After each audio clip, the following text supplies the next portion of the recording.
शिवसेनेच्या 16 अपात्र आमदारांचा निर्णय कधीही येण्याची शक्यता आहे। या निर्णयानंतर मुख्यमंत्री एकनाथ शिंदे यांच्यासह त्यांच्या गटाचे आमदार अपात्र होतील अशी शक्यता वर्तवली जात आहे। परंतु उपमुख्यमंत्री देवेंद्र फडणवीस यांनी याला साफ नकार दिलाय। तसेच असं झालं तरी एकनाथ शिंदे पुन्हा मुख्यमंत्री होऊ शकतात असं ते म्हणालेत।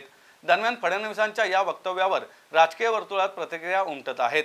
यावरूनच आता घटनातज्ञ उल्हास बापट यांनी टीका केली आहे। तसंच आता मला फडणवीसांची शिकवणी घ्यावी लागणार असंही ते म्हणालेत। आता कसं आहे, हा अँटी डिफेक्शन लॉ जेव्हा 52 ही घटना दुरुस्ती झाली, त्या घटना दुरुस्तीच्या वेळी विचार असा होता की राजकीय भ्रष्टाचार थांबवायला पाहिजे, कारण राजकीय भ्रष्टाचारातून इतर भ्रष्टाचार निर्माण होतो आणि त्यामुळे कोणी जर का पक्ष सोडला स्वार्थाकरता तर तो डिस्क्वालिफाय व्हायला पाहिजे। त्याची कारणं 10व्या शेड्यूलमध्ये सगळं व्यवस्थित दिलेलं आहे। ते तसा तो डिस्क्वालिफाय तर 3 महिन्यामध्ये साधारणतः त्याचा निकाल लागायला पाहिजे। आता महाराष्ट्रामध्ये जूनमध्ये या गोष्टी घडल्या, जुलै, ऑगस्ट, सप्टेंबर, ऑक्टोबर, नोव्हेंबर, 1 वर्ष 5 महिने झाले, अजून कुठेही पुढे गेलेली नाही ही केस। त्यामुळे हा जो विलंब आहे हा लोकशाहीला अत्यंत मारक आहे किंवा सुदृढ निकोप लोकशाही होण्याच्या दृष्टीने जो हा कायदा केला आहे त्याची ही विटंबना आहे असं मला वाटतं। त्यामुळे आता सुप्रीम कोर्टाने काय द्यायचे आदेश ते द्यायला पाहिजेत। याच्यामध्ये प्रत्येक व्यक्ती दोषी आहे, स्पीकर दोषी आहेत, गव्हर्नर दोषी आहेत आणि काही अर्थाने सुप्रीम कोर्ट पण दोषी आहे। स्पीकरनी 3 महिन्यात निर्णय घ्यायला पाहिजे, घेतलेला नाही। गव्हर्नरनी त्यांना अधिकार नसताना विधानसभेचं आमंत्रण दिलं, जे सुप्रीम कोर्टानेच मान्य केलं की घटनाबाह्य होतं। त्यानंतर ठाकरेंनी राजीनामा दिला, मग उद्धव ठाकरे चीफ मिनिस्टर झाले। या सगळ्या ज्या घटना आहेत यातल्या बऱ्याचशा घटना या राज्यघटनेच्या विसंगत आहेत राज्यघटनेशी। आणि सगळ्यात महत्त्वाचं म्हणजे सुप्रीम कोर्टाने जो निर्णय दिला त्यावेळी त्यांनी सांगितलं की हे स्पीकरकडे द्यायला पाहिजे, कारण सेपरेशन ऑफ पॉवर्स आहे, पण टाईम लिमिट घातली नाही, रिझनेबल टाईम म्हटलं। याचा दुरुपयोग भारतात होतो हे सुप्रीम कोर्टाला पण माहिती आहे। त्याचप्रमाणे 2/3 एकाच वेळी जायला पाहिजेत हेही सुप्रीम कोर्टाने क्लिअर केलं नाही। तेव्हा अनेक गोष्टींमध्ये सुप्रीम कोर्टाने ॲक्च्युली पळवाटा ठेवले आहेत। तेव्हा कायदा भक्कम करायचा का कायद्यात पळवाटा ठेवायचा हा आपल्या पुढचा आत्ताचा प्रश्न आहे। माझ्या मते हा निकाल त्वरित लागणं आवश्यक आहे।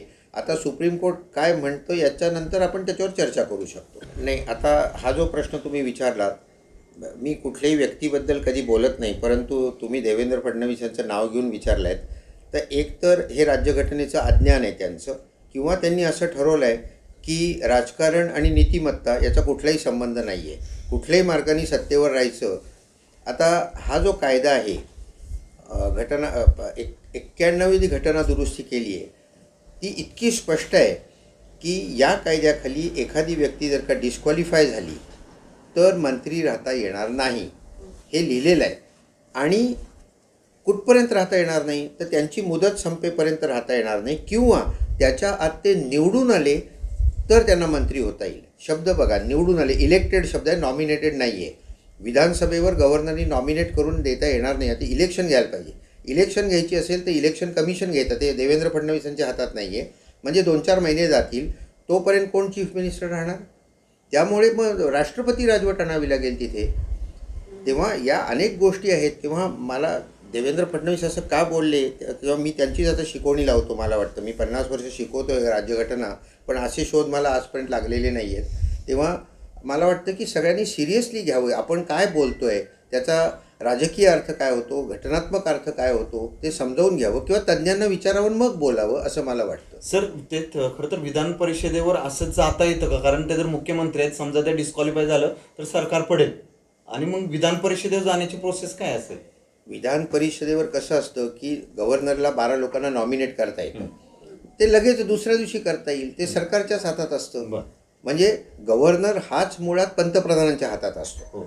आता जेव्हा उद्धव ठाकरे सरकारने 12 लोकांची यादी दिली होती त्यावर 2 वर्ष भगतसिंग यांनी काहीच केलं नाही।